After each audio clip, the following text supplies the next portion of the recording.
J'ai longtemps hésité. Retournant toutes ces questions dans ma tête, comme on ressasse un mauvais souvenir. Je sais que tu ne comprendras pas ce que je vais te dire. À vrai dire, je n'espère même pas que tu saisisses de quoi il retourne. Je t'ai aimé, vraiment. Un amour sincère, un amour pur. Oserais-je dire, un amour naïf. Oui, l'amour est naïf par essence. On espère que l'autre sera parfait, qu'il n'aura aucun défaut, alors qu'on sait avant même de se lancer que c'est totalement faux, qu'un jour ou l'autre, tout dérapera, que l'autre s'avérera être la pire chose qui nous est arrivée, et que tu le veuilles ou non, nous avons passé ce jour. En fait, ce jour est arrivé beaucoup plus tôt pour moi que pour toi. Je l'ai juste caché, refoulé, refusant d'y croire. J'ai subi, oh oui. Mais j'ai pris sur moi. C'est ce qu'un homme fait. J'ai tant fait semblant d'aimer chacun de tes sourires, tant caressé ta peau en dissimulant le dégoût que ça me procurait. J'ai maquillé ma voix pour qu'elle te paraisse douce, forcé les muscles de mon visage à modeler des expressions d'amour au prix d'efforts incroyables. J'ai murmuré des mots magiques à ton oreille, te faisant croire que notre flamme brûlait encore en moi. Mais depuis longtemps, il n'y a plus rien. Mes mots n'étaient que des courants d'air glacés sortant d'une grotte sans fin. Je m'en suis voulu, tu sais, quand je te voyais heureuse, épanouie, ne sachant pas que tout ce que tu ressentais reposait sur du vent, des fondations de sable pour un château de pierre. Et alors que tu étais heureuse, je m'enfonçais de plus en plus. J'ai fait semblant de t'aimer, alors même que tu m'humiliais. J'ai fait semblant d'oublier nos disputes injustes, tes reproches incessants, tes mensonges. J'ai fait comme si c'était ce que je voulais, ce dont j'avais toujours rêvé. J'ai dit oui à tout ce que tu voulais de moi. Si bien que je n'avais plus mon mot à dire sur rien du tout. Je n'étais plus que ton faire-valoir, ton petit chien, qui t'accompagne partout et que tu réprimandes lorsqu'il aboie. Puis j'ai rencontré quelqu'un. Une personne qui ne m'a pas seulement promis, mais qui m'a montré. Montré ce que je pouvais être, ce que je devais être. Et j'ai pris conscience de mon existence. J'ai vu que je me fourvoyais. Le seul obstacle, c'était toi. Cette personne m'a parlé, m'a dit quoi faire et comment le faire. Elle m'a dit que pour arriver à me libérer, je devais libérer mon esprit et cracher toutes ces blessures que j'avais en moi. C'est ce que je fais en t'écrivant cette lettre. Je veux que tu saches que je maudis le jour où je t'ai rencontré. Je crache sur tous ces souvenirs qui me hantent. J'aimerais les arracher et les déchirer de mes propres mains. Toutes ces années ne sont qu'une accumulation de peine, de cris, de pleurs dans mon esprit. Notre relation si chère à tes yeux était une tumeur. Une tumeur que tu alimentais chaque jour et chaque seconde. Tu prenais ça pour de l'amour, ce pu qui en coulait, pour de la dévotion de ma part. Je maudis tes parents de t'avoir mis au monde. Je crache sur tout ce en quoi tu crois, tout ce que tu es et ce que tu représentes. J'aimerais arracher tes yeux pour que tu cesses de me brûler avec ce regard confiant, confiant sur la fidélité de son petit chien qui ne mordra jamais. J'aimerais te faire avaler de force tout ce que je ressens, jusqu'à ce que ta gorge gonfle et que tu te noies dans l'air. J'aimerais te briser, t'entendre craquer, comprimer tout ce que tu es, aplatir tes chairs et te forcer à te plier comme tu m'as forcé à le faire. Je t'abhorre, je te méprise, je te renie. J'ai fait tout ce qu'il fallait, suivi toutes les étapes. J'ai écrit ton nom sous les pierres, gratté la terre de mes ongles jusqu'à les arracher.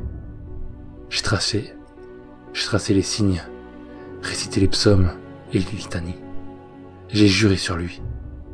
J'ai donné ma haine à la terre, hurlé mon dégoût pour toi et toute l'horreur que j'avais en moi l'a fait venir. Il se tenait au centre, debout et magnifique, je vais venir te chercher et t'emmener à lui. Joyeux Saint-Valentin.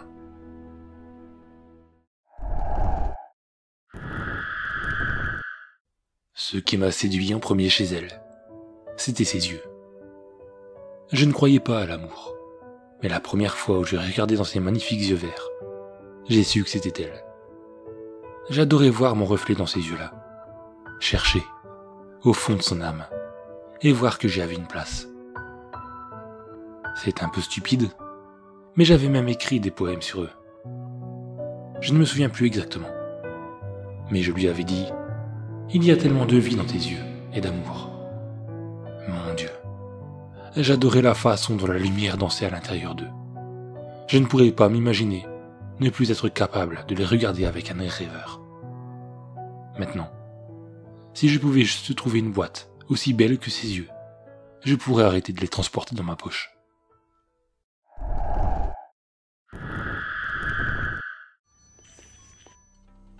Racontez-nous en détail votre relation avec Delphine et Mélina.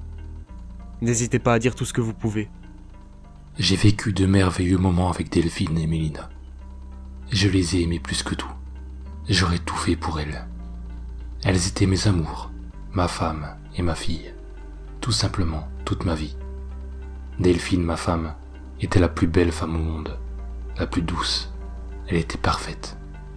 J'étais heureux avec elle. Tous les moments passés à deux, je ne les regretterai jamais. J'ai rencontré Delphine quand j'étais au lycée, je crois. Vous croyez? Vous n'en êtes pas certain? Je n'en suis pas sûr. Je ne me souviens pas bien de toute ma vie depuis que je me suis réveillé du coma. Très bien. Continuez. Donc vous avez peut-être rencontré Delphine au lycée? Oui, on s'est bien entendu. On avait les mêmes points communs, les mêmes centres d'intérêt. Elle était la femme de ma vie. On s'est fréquenté quelque temps avant de passer aux choses sérieuses. On a vite emménagé ensemble. Ensuite, c'est allé très vite. Je n'ai vraiment pas vu le temps passer. On a une autre fille, notre petite Mélina. C'est comme ça qu'on l'a appelée. Est-ce que ce prénom a une quelconque signification pour vous? Mélina, c'est le prénom de ma grand-mère. Elle est décédée il y a quelques années. C'est pour cette raison que l'on a décidé de donner ce prénom à notre fille. Quelle relation avez-vous avec Mélina? Je me souviens pas bien, mais les bribes de souvenirs que j'ai, je pense qu'on s'aime beaucoup l'un et l'autre. C'est curieux parce que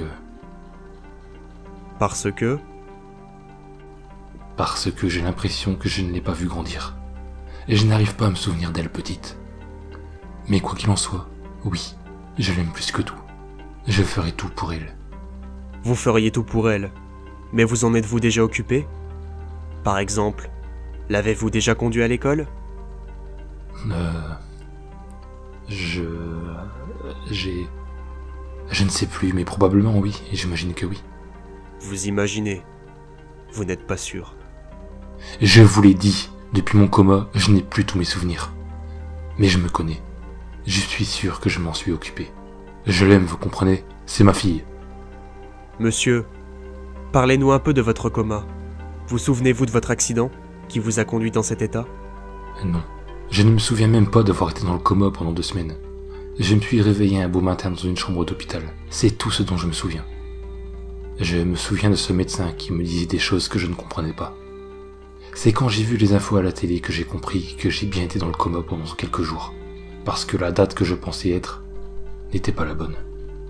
Et quand j'ai demandé à voir ma femme et ma fille, il m'a dit que j'en avais pas. Quel con ce médecin. J'ai d'abord pensé à une blague, vous savez, mais il a pris un air grave et m'a assuré que je n'avais pas de famille. Du moins pas de femme, ni d'enfant, et que personne n'était venu me voir. Mais que ça ne l'avait pas surpris, beaucoup de monde n'ont pas de visite lorsqu'ils sont hospitalisés. Quelle a été votre réaction à cette annonce? À votre avis, j'ai explosé de colère. Enfin, vu mon état, j'ai sûrement bégayé des choses incompréhensibles. Mais j'étais perdu et en colère. Je me souviens lui avoir demandé de regarder dans mon portefeuille, qu'à l'intérieur, je garde toujours une photo d'elle. L'a-t-il fait? Oui, mais il n'a rien trouvé. J'étais sûr à ce moment que c'était un complot. Ma vie est devenue un véritable enfer depuis cette annonce. Qu'avez-vous fait ensuite? J'ai voulu appeler Delphine, mais je ne me souvenais pas du numéro. Ensuite, je suis sorti de l'hôpital. Vous savez, je ne me souvenais même plus si j'avais une voiture ou non. J'ai donc pris le bus pour chez moi. Et à ce moment, vous n'avez pas réalisé que tout ce dont vous pensiez être votre vie n'était finalement qu'un rêve, dû à votre coma? Non, c'est pas le cas. Je sais ce que j'ai vécu. Delphine est ma femme, Mélina, ma fille. Je ne peux apparemment pas le prouver, mais c'est la vérité. C'est à ce moment que vous vous êtes mis en tête de retrouver celle que vous pensiez être votre femme? Oui, après avoir repris mes esprits, je me suis dit qu'il fallait que je la retrouve, qu'elle me donne des explications sur pourquoi elle m'a fait ça. J'étais sûr à ce moment que c'était elle qui avait organisé mon accident et en a profité pour s'enfuir de notre maison. C'était la seule explication que j'avais. J'ai donc commencé à la chercher, mais je ne trouvais aucune Delphine avec ce nom de famille sur internet. Pourtant j'ai cherché, sur Facebook, sur Twitter, sur Instagram et sur tous les réseaux sociaux. Mais aucune trace d'elle, ni de Mélina. Qu'avez-vous donc fait? J'ai fait le tour de mon quartier, en espérant la trouver. Et l'avez-vous retrouvée? Ouais, je l'ai vue. Elle sortait d'un supermarché avec un car chariot rempli de courses. Mais je n'ai pas été la voir de suite. Je voulais savoir où elle vivait maintenant. Je l'ai donc suivie. En voiture? Vous m'aviez dit que vous... Oui, j'ai pris la voiture dans mon garage, et figurez-vous que je sais rouler. Donc je l'ai suivie. Et devinez quoi? Je vous écoute. Elle s'est garée dans le parking de mon immeuble. Non mais vous le croyez ça? Le culot? C'est à ce moment que vous êtes entré dans son appartement? Non. J'ai attendu le soir. Je me disais naïvement qu'elle allait venir me voir. Mais arrivé vers 2h du matin, j'ai dû me rendre à l'évidence que non. Et je me suis donné du courage. J'ai dû boire un bon litre de vodka. Bon, j'exagère peut-être, mais j'ai bien entamé la bouteille. Ensuite, je suis sorti de mon appartement et je suis allé chez elle. Enfin, là où elle se cachait. J'ai tapé à la porte et elle n'a pas répondu. J'ai donc hurlé son nom, mais elle n'a pas semblé réagir. Qu'avez-vous donc fait ensuite? J'ai explosé la porte à coups de pied. Des voisins sont sortis et l'ont maintenu. Je leur disais que ma femme était dedans et que je voulais lui parler, mais ils n'ont rien voulu savoir. Ils m'ont dit de me calmer et ils vous ont appelé. Et vous êtes arrivés, puis vous m'avez emmené ici. Qu'est-ce que vous vouliez faire à cette femme? Simplement lui dire que je l'aime, que je l'ai toujours aimée, et que j'aimerais qu'elle revienne avec moi.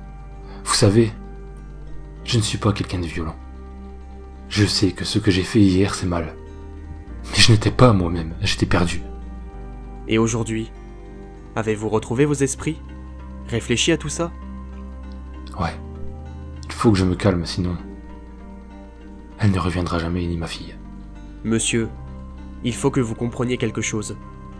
Je vais vous dire quelque chose qui va vous faire mal. Mais cette femme n'est pas la vôtre. Vous n'êtes pas marié, n'avez pas d'enfant. Tout ce que vous pensiez avoir vécu n'est dû qu'à votre coma. Nous allons faire entrer cette dame. Elle a accepté de vous parler, mais soyez prêts à entendre la vérité. Monsieur, il faut que vous compreniez que je ne suis pas votre femme. Je suis votre voisine depuis 5 ans. On ne se parle que très rarement. On se dit bonjour quand on se voit à la boîte aux lettres, qu'on se croise dans la rue, mais c'est tout. Les médecins m'ont raconté votre accident et la répercussion sur votre cerveau. Je sais que ça doit être difficile, mais il faut que vous me croyiez. J'ai déjà un mari depuis 10 ans.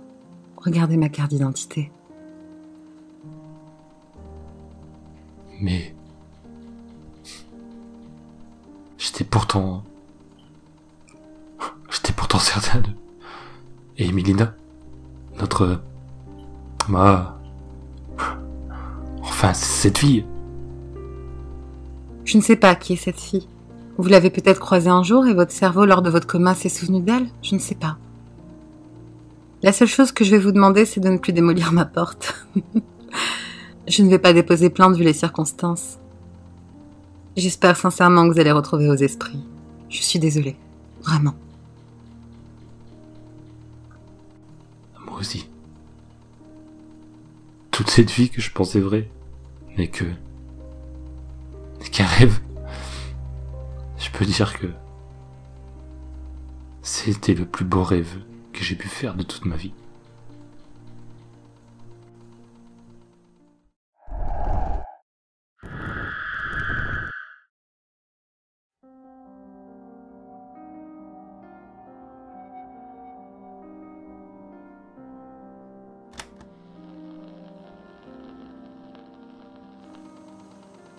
Cela fait maintenant plusieurs mois que ma chère Mia m'a laissé tomber du jour au lendemain. Je ne sais pas avec qui, ni où, ni pourquoi. Suite à cette brutale rupture, je suis tombé en dépression. Mon psy m'a conseillé de régler mes problèmes moi-même. Oui, c'est un incompétent, mais il fait partie d'une association caritative donc, il est gratuit. Il paraît que ça aiderait à redevenir heureux et en bonne santé mentale. J'ai donc suivi son conseil et ferai ma progression sous forme audio pour ne pas perdre de temps. Si quelqu'un trouve cet enregistrement, il est prié de me le rendre aussi vite que possible sans poser de questions. Jour 1. J'ai entrepris de parler à tous ceux que Mia a pu connaître pour apprendre un maximum d'informations et ainsi caresser l'espoir de retrouver ma femme. J'ai déjà une piste. L'enfoiré qui a volé l'élu de mon cœur s'appelle Kevin et habite à Marseille. Un cassos bien cliché. Je suis tellement excité à l'idée de retrouver ma compagne que je ne mange même plus. Ma dépression aide aussi, c'est vrai. Jour 2. Je continue mon enquête 23h sur 24 avec 1 heure pour dormir. Le café c'est incroyable. Sinon, à part quelques détails sans intérêt, je n'ai rien découvert de plus. Jour 7. Je l'ai. J'ai l'adresse de Kevin Montfort. Ça m'aura pris 1 semaine, mais je l'ai. Cette nuit, j'irai voir ma femme. Et je la ramènerai à la maison. Je la kidnapperai s'il le faut. Bon, j'y suis allé. La chambre de Mia était toute sale. Et on dirait qu'elle non plus ne se lave pas. Cet enfoiré s'occupe vraiment mal d'elle. Moi, je l'ai toujours chérie. Je me suis occupé d'elle comme une déesse. Lorsque je suis entré, elle dormait à point fermé. Je ne fais pas tourner autour du pot, et je l'ai mise dans ma voiture, sans la réveiller. Une fois chez moi, je l'ai couchée dans mon lit. J'ai dormi sur un matelas par terre cette nuit-là, et je l'ai laissé faire de jolis rêves. Jour 8. J'ai réveillé la femme de ma vie avec un petit déjeuner au lit, et je lui ai calmement expliqué tout ce que j'avais fait pour elle. Elle m'a écouté attentivement. Mais lorsque je lui ai demandé pourquoi être parti avec Kevin Montfort, elle n'a pas voulu me répondre. Je pense qu'elle commence à réaliser que c'était une erreur d'être partie. Je me suis occupé d'elle toute la journée, et on a fait toutes sortes d'activités ensemble. J'ai mangé pour la première fois depuis très longtemps. Je suis aux anges. Jour 9. J'ai appelé mon psy pour lui dire que je n'avais plus besoin de ses services, ni de ses médicaments. Bien sûr, il a tout de suite objecté. Mais je connais les docteurs. Ce sont des sacs à foutre. Sinon, j'ai reçu un autre appel de Kevin. Et j'ignore comment il a obtenu mon numéro. Il voulait revoir Mia. La bonne blague. Je lui ai dit qu'il pouvait aller se faire foutre. Il ne me la volera pas 2 fois. Jour 10. J'ai demandé à ma femme de me faire l'amour et elle a accepté. C'était magique. Elle est si belle, voluptueuse, sensuelle. Et elle sait comment se comporter au lit. Je crois que je peux dire sans trop me mouiller que je ne suis plus dépressif. Je vais arrêter le journal audio. Jour 15. Je veux que Kevin meure dans d'atroces souffrances. Cette enflure m'a enlevé ma chair et tendre à nouveau, dans la nuit. Il est entré chez moi avec les flics pour la reprendre. Et maintenant j'ai un procès au cul. Saloperie de croque-mort.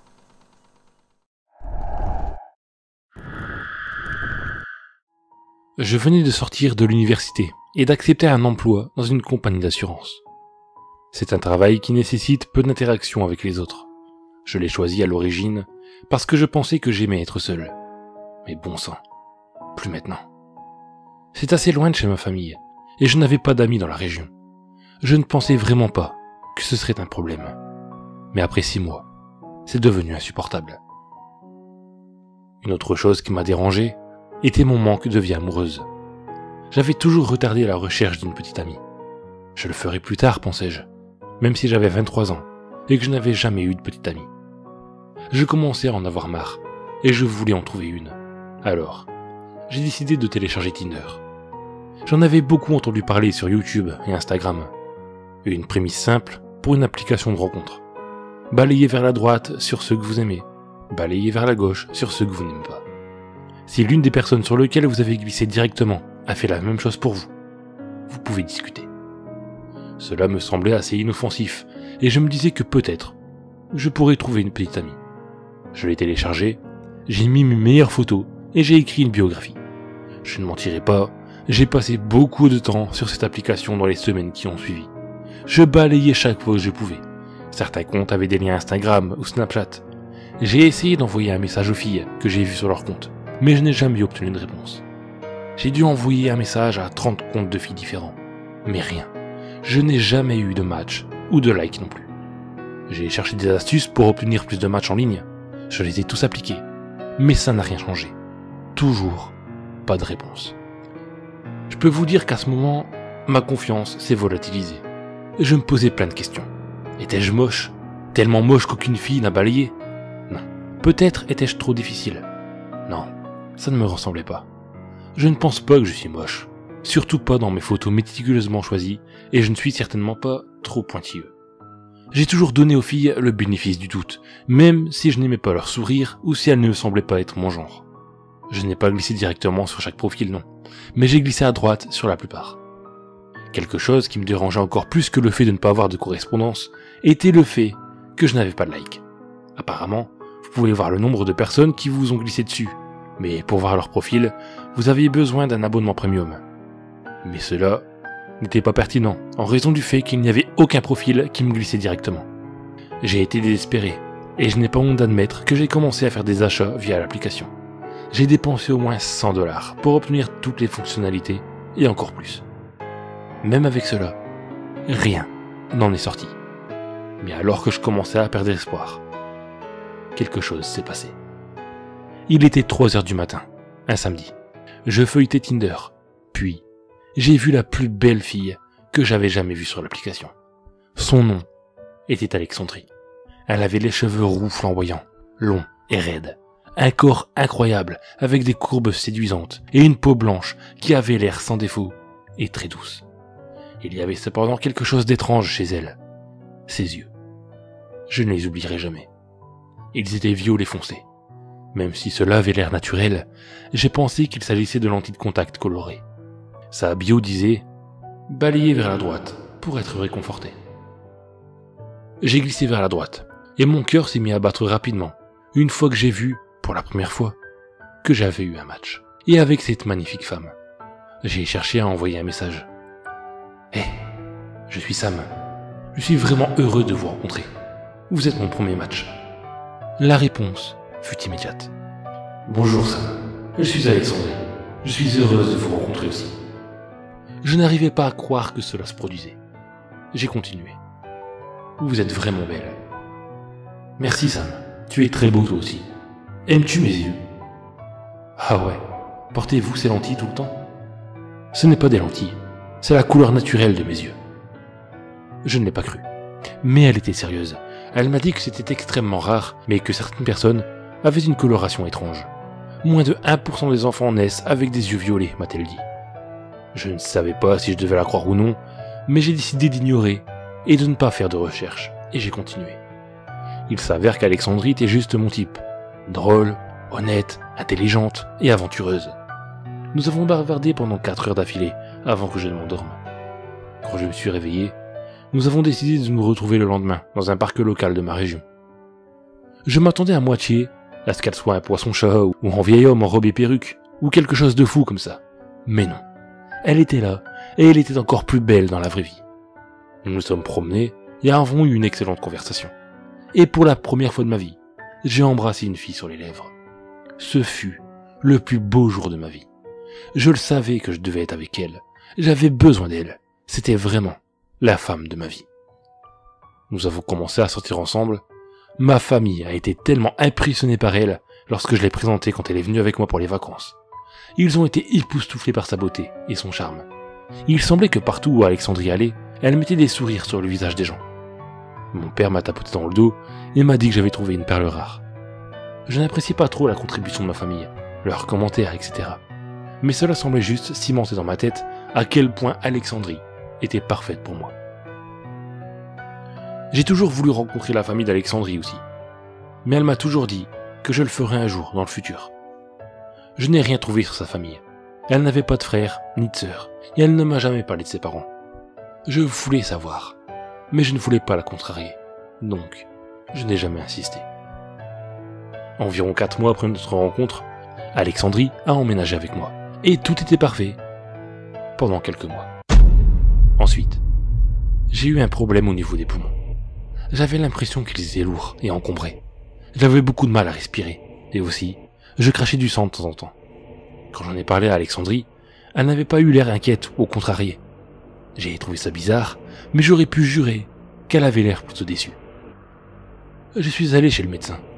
Il a fait des tests sanguins, des IRM, des électrocardiogrammes et des rayons X.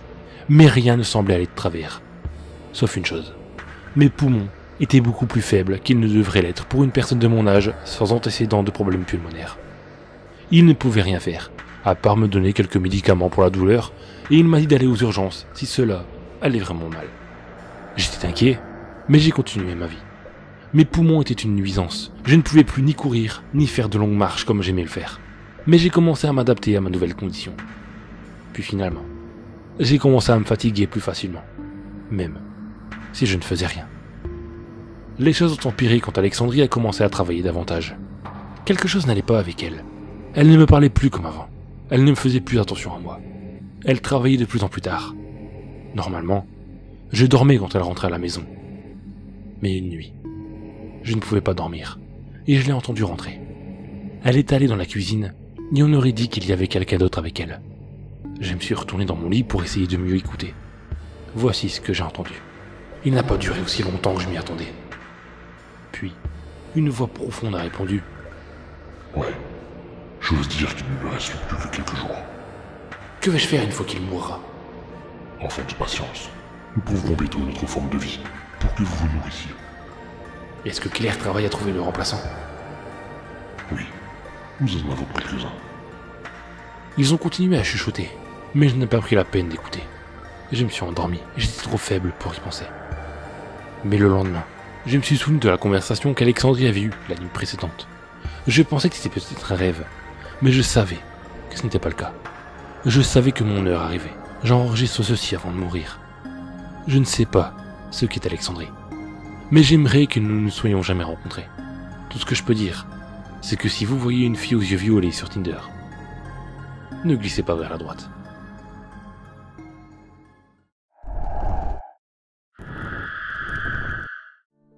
Mon époux et moi nous aimions énormément, mais comme la plupart des couples, nous nous disputions. Nos plus grosses querelles tournaient toujours autour d'un seul et unique sujet, les enfants. J'en voulais absolument, pas lui. Au fil des années, j'avais espéré qu'il finirait par se raviser et par accepter l'idée de fonder une famille.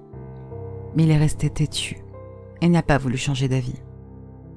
Je lui ai rappelé maintes fois que si nous attendions trop longtemps, nous ne pourrions jamais concevoir notre propre progéniture. Mais il ne semblait pas s'en soucier. Je lui ai même suggéré l'adoption, mais il n'a rien voulu entendre. « Tu n'es pas digne d'être mère », disait-il. Ces paroles cruelles sont aujourd'hui gravées dans ma mémoire. Je l'aimais. Pourquoi disait-il une chose pareille ? Je voulais porter un bébé. Je voulais avoir une vie en moi. Un petit bout de lui à l'intérieur de moi. J'aime mon époux. Tu n'es pas digne d'être Il n'a mère. pas le droit de m'en empêcher. Personne ne le peut. J'ai jeté mes pilules contraceptives à la poubelle et j'ai saboté ses préservatifs. Alors que je me préparais à le séduire dans une frénétique passion amoureuse, mon mari, qui savait que je cherchais désespérément à avoir une vie en moi, a découvert mon plan Tu es folle. et a rejeté mes avances. Tu es folle. Tu perds la tête. Mon propre époux a dit que j'étais folle, que je devenais obsédée et que je perdais la tête. Je l'aimais tellement. Comment pouvait-il me dire des choses aussi horribles? Je suis tout de même sa femme. Cette nuit-là, j'ai pleuré. Je n'ai jamais pleuré autant de toute ma vie. Il n'avait pas le droit de faire ça. Je porterai cette vie que je désirais tant. Ça m'a pris une semaine, mais j'avais préparé mon prochain plan. Il était infaillible. Il n'y avait rien qu'il puisse faire. Cette fois, il n'allait pas m'arrêter. Après son retour du travail, je lui ai offert une bière dans laquelle j'avais glissé au préalable une dose de somnifère. Bien sûr, il n'a pas senti le goût des médicaments alors qu'il descendait avidement sa boisson. 20 minutes plus tard, il était dans un sommeil profond, pratiquement inconscient. Je l'ai traîné jusqu'à notre chambre, puis sur le lit. Je lui ai enlevé ses vêtements et j'ai commencé à l'embrasser sur tout le corps. « Tu ne pourras pas m'empêcher de faire ça », lui ai chuchoté à l'oreille alors qu'il restait béatement inconscient de ce qui allait lui arriver. Les heures passaient alors que je m'occupais de lui. Il ne s'est pas réveillé une seule fois de son sommeil forcé. Pas une seule fois il n'a senti mes lèvres chaudes se presser constamment contre sa peau froide. Je profitais de chaque sensation alors que je terminais soigneusement ma tâche. Les draps étaient trempés après mon activité nocturne, mais il ne s'agissait pas de sueur. Les draps étaient trempés de sang, du sang de mon mari. Je me suis assise sur le sol de la chambre, le dos appuyé contre le pied de notre lit. J'ai tendrement passé mes mains sur mon ventre, ravie de la vie que je portais enfin. Cependant, je n'allais pas pouvoir profiter de cette vie en moi pendant 9 mois entiers, comme la plupart des femmes. Mais les quelques jours que j'allais passer avec elle dans mon ventre seront les meilleurs de mon existence. Il n'est pas facile de dévorer un être humain entier en une seule nuit, mais cela en a valu la peine, puisque j'ai enfin une partie de mon mari en moi.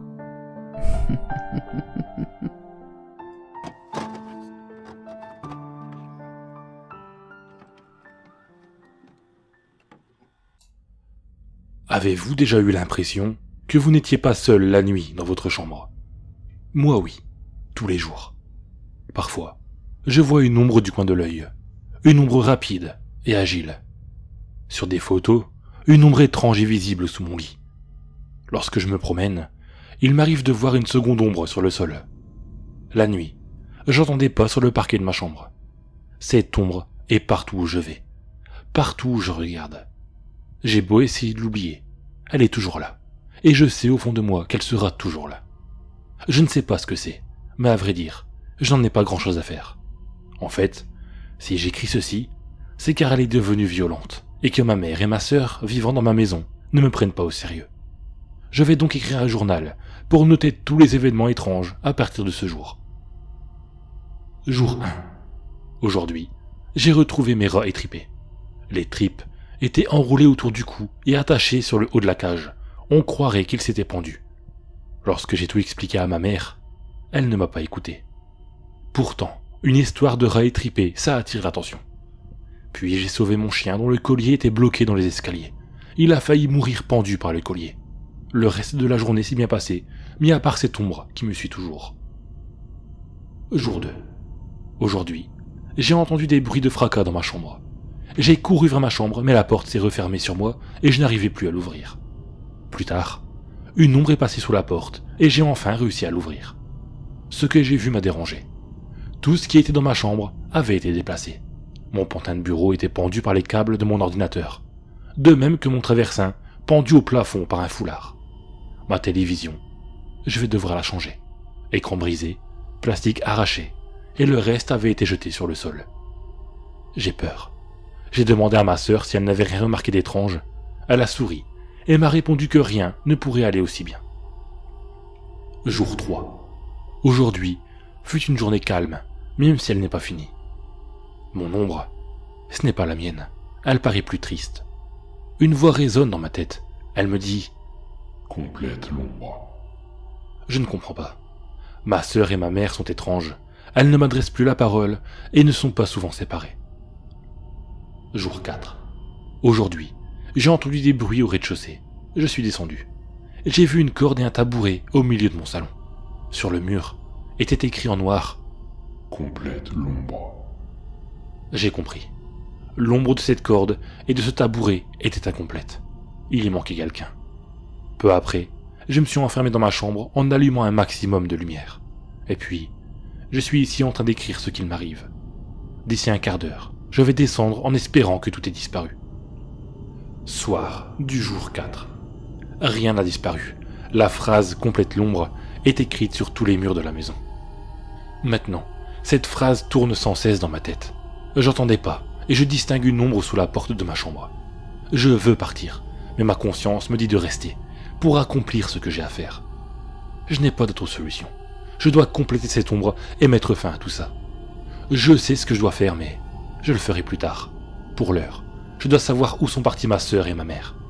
Depuis ce matin, elles sont parties et je n'ai pas la moindre idée d'où elles peuvent être. Nuit du jour 4.